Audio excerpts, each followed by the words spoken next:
El día de hoy tenemos un video bastante bueno, me estoy frotando ya las manos porque ya quiero hablar de este tema. Como ya te habrás dado cuenta en el título o en la miniatura, vamos a hablar de cobranza extrajudicial. Seguramente has escuchado de aquellas llamadas intimidatorias, cartas intimidatorias que llevan a cabo bancos, instituciones de crédito o bien tiendas departamentales. Estas llamadas, cartas intimidatorias, etcétera, por lo general siempre vienen acompañadas de una historia de terror. Y yo, así como muchos otros abogados, hemos sido cuestionados acerca si estas prácticas son correctas, son legales, son ilegales y cuáles son las consecuencias por no acatarlas. De todas estas cosas vamos a estar hablando en este video, así que aprovecha porque seguramente vas a aprender muchísimo. Por otro lado, evidentemente no te olvides de suscribirte, regalarme un like y también si tienes dudas, pues aprovecha, para eso es la casilla de comentarios, para hacer preguntas. En este canal, la casilla de comentarios es utilizada para despejar todas tus dudas y si no, revisa todos los videos pasados. Traguito y comencemos. ¿Qué son las cartas de cobranza extrajudicial? Las cartas de cobranza extrajudicial son documentos privados, no son documentos públicos. Es decir, no los formula ni los lleva a cabo una autoridad como tal. Los realizan, los elaboran y los notifican despachos de cobranza judicial o algún departamento jurídico. Las cartas de cobranza extrajudicial en realidad son invitaciones a que cubras con un crédito o que cubras con una deuda que tú tuviste con una tienda departamental o con un banco o con alguna otra persona o institución. Anteriormente los bancos, las instituciones o estos acreedores hacían cartas de cobranza sin caer en intimidaciones. Pero al ver y observar que también sus clientes dejaban de pagar y no hacían caso, empezaron a optar por elaborar documentos netamente intimidatorios. Sí, así como lo oíste. Son solamente intimidaciones y amenazas que tienen como finalidad que caigas en un error.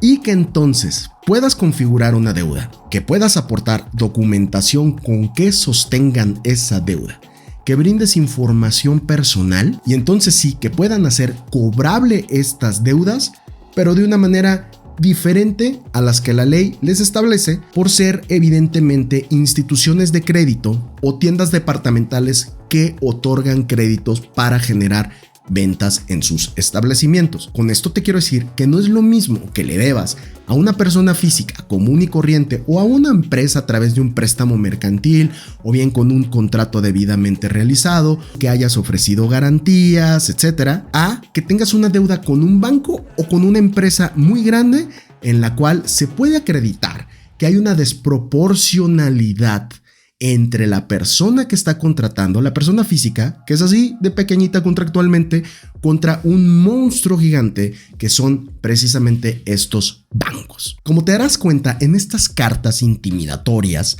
nunca señalan cuál es la cláusula del contrato que estás incumpliendo. Tampoco te dan mayor información financiera de todo el crédito que debes. Sencillamente te dan una cantidad que por lo general es muchísimo mayor a la cantidad que en realidad debes. En ellas dicen que esa cantidad es el resultado de los intereses que has acumulado. Y te vienen una serie de amenazas en las cuales te dicen que hasta vas a ser crucificado como Jesucristo nuestro Señor. Amén. Como podemos ver en estas imágenes, también estas cartas por lo general siempre vienen acompañadas de membretes de la institución a la cual le debes y también muchas veces vienen acompañadas del despacho jurídico que está haciendo la cobranza. En este primer caso que vamos a analizar, Banco Azteca. Y en este último, también Banco Azteca. Bueno, es que déjenme decirles que los de Banco Azteca de verdad tienen un talento grandísimo para hacer poemas jurídicos de terror. En ambos casos te darás cuenta que siempre está presente la palabra cateo. Ojo, además en una dice sentencia de cateo, que esto es inconstitucional hasta el tope, porque nadie puede hacer justicia por su propia mano. Para eso hay autoridades judiciales. Y por otro lado, en esta otra carta, pues es un aviso, un último aviso, cliente en proceso de embargo y cateo. Vamos a ver esta primera que dice sentencia de cateo y dice, haciendo uso de su derecho contemplado en el artículo 184 bis del Código Penal Federal, se advierte que derivado a la abrumadora cantidad de pruebas presentadas en su contra, ha sido sentenciado o ha sentenciado la ejecución de una orden de cateo.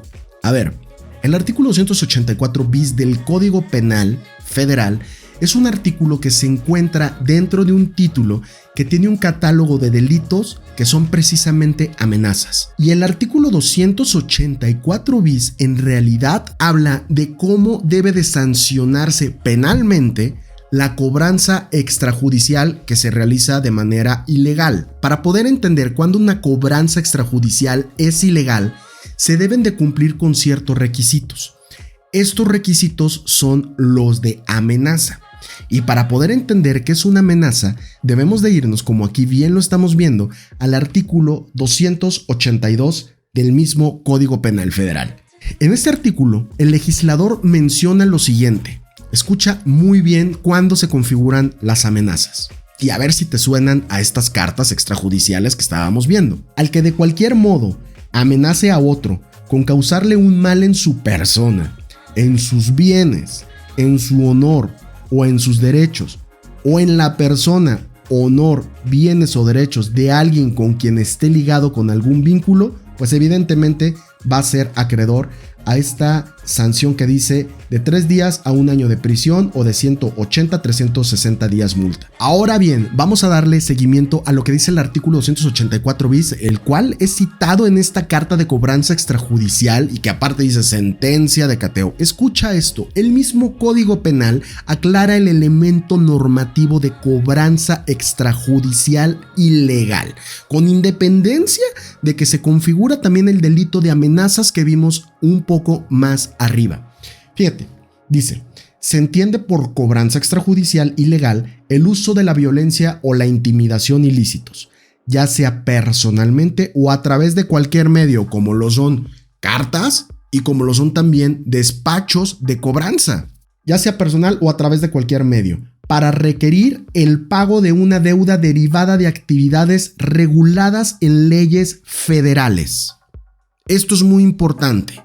En leyes federales, porque los contratos financieros como los contratos mercantiles son materias federales, no son materias ni siquiera locales. Una deuda civil sí es una deuda local, pero una deuda mercantil o una deuda financiera se configuran a través de contratos que establecen las leyes federales. Por lo tanto, se ubican en estos supuestos, incluyendo créditos, lo que te digo, o financiamientos que hayan sido otorgados originalmente por personas dedicadas habitual y profesionalmente a esta actividad, con independencia del tenedor de los derechos de cobro al momento de llevar a cabo la cobranza. Pero escucha lo siguiente, porque ahora vamos a ver qué no se considera cobranza extrajudicial ilegal. No se considerará como intimidación ilícita informar aquellas consecuencias posibles y jurídicamente válidas del impago o la capacidad de iniciar acciones legales en contra del deudor, aval, obligado solidario o cualquier tercero relacionado a estos cuando éstas sean jurídicamente posibles. Escucha, cuando sean jurídicamente posibles. Pero a ver, esto es absurdo y te voy a decir por qué. Porque al final del día, el Código Penal ya te está hablando de cuándo se configuran amenazas. Y con esto quiero decirte también lo siguiente. Mucha gente se intimida o se siente amenazada cuando le dice, ¿sabes qué? Si no haces lo que yo te digo, te voy a demandar, te voy a aventar a mis abogados, te voy a levantar un reporte policial, voy a ir a la fiscalía, te voy a iniciar una carpeta de investigación, etc. Es importante que cuando leas el Código Penal o cuando leas un delito o cuando leas algún otro artículo de otra índole, ubiques el título y el capítulo donde se encuentran, porque al final del día es lo que va a hacer o que se genere el contexto de la situación. Ahora, no estamos hablando en este momento de fraudes procesales, porque también estas instituciones o estas tiendas departamentales entran en un tema a veces de fraude procesal. ¿Y cuándo se configura un delito de fraude procesal?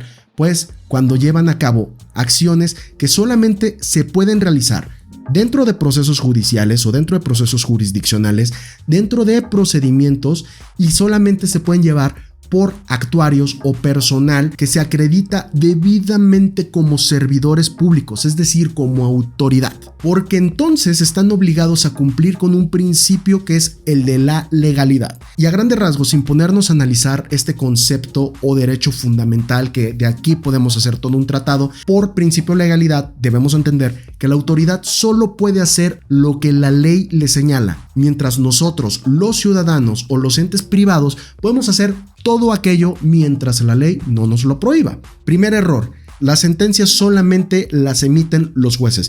Y tú me dirás, bueno, ¿yo cómo puedo saber que esta sentencia no está emitida por un juez? Pues evidentemente para que hayas tenido una sentencia debiste haber sido emplazado, notificado, debiste haber formado parte de un proceso, un procedimiento, debiste haber aportado pruebas, etc. Y tú me podrás decir, pues a lo mejor el juicio se llevó en rebeldía y yo ni me enteré. Pues sí y no. Pues porque este documento no viene membretado por una autoridad, no viene de aquí un expediente judicial.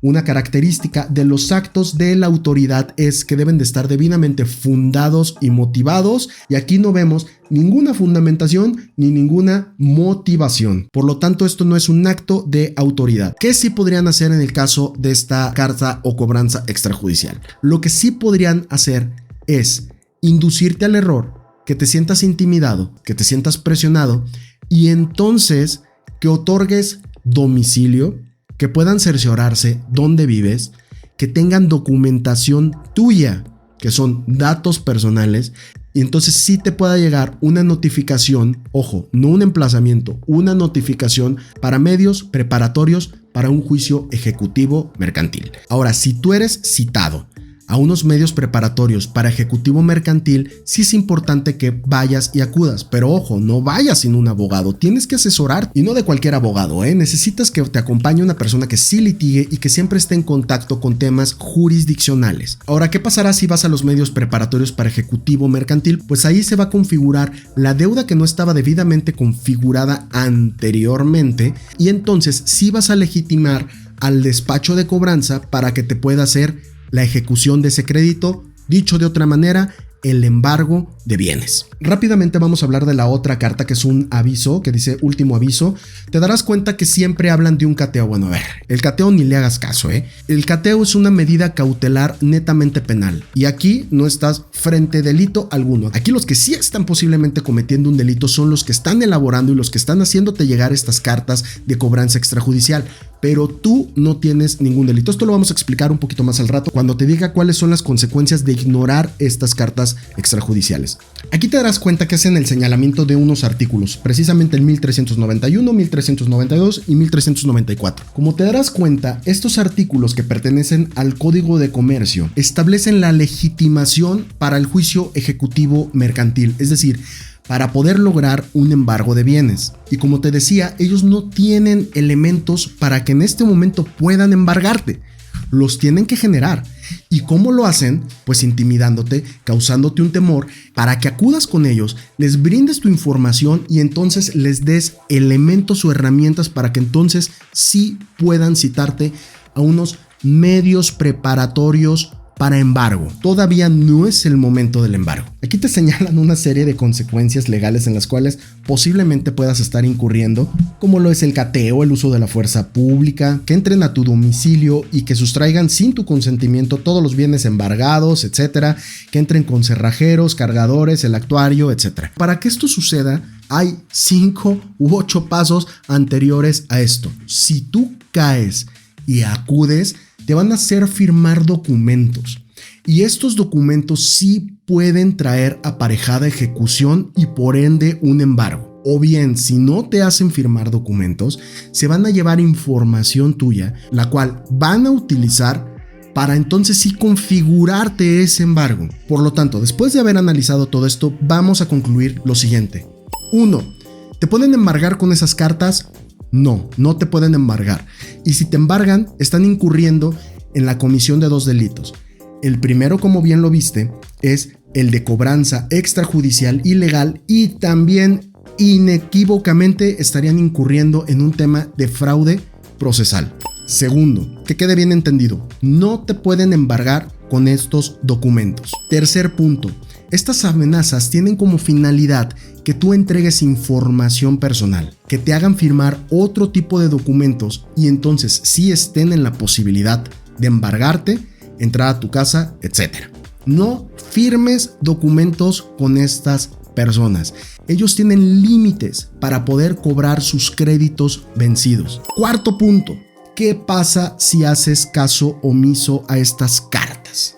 No te va a pasar nada desde el punto de vista legal. ¿Y estás cometiendo tú algún delito? No, tú no estás cometiendo un delito. El no pagar una deuda que devenga de una situación o un contexto financiero, mercantil o civil no tiene como consecuencia la comisión de un delito y que por ende puedas ir a prisión. Así que menos pienses que va a haber una orden de cateo, que va a haber una orden de aprehensión o que va a haber una prisión preventiva justificada u oficiosa. No, para nada. Estas situaciones jamás van a suceder. Como sexta conclusión, te quiero decir que evidentemente la consecuencia que sí vas a tener, que no es precisamente una consecuencia legal, es que ingreses a un buró de crédito. Y la información del buró de crédito es una información que se sube con la única finalidad de que a la persona que esté interesada de darte un crédito o otorgarte un financiamiento tenga mayores elementos para poder decidir si vas a ser un buen deudor o no vas a ser un buen deudor, si otorgarte ese crédito o financiamiento o no otorgártelo. Y con esto, señores y señoras, damos finalizado. Por cierto, ya se me enfrió el café, creo que ahora sí duró bastante el video. Yo espero que esto te haya ilustrado verdaderamente para que cuando te lleguen este tipo de cartas intimidatorias sepas qué hacer y además sepas el alcance que tienen. No te dejes intimidar y nos vemos en la siguiente nota o cápsula legal. Bye.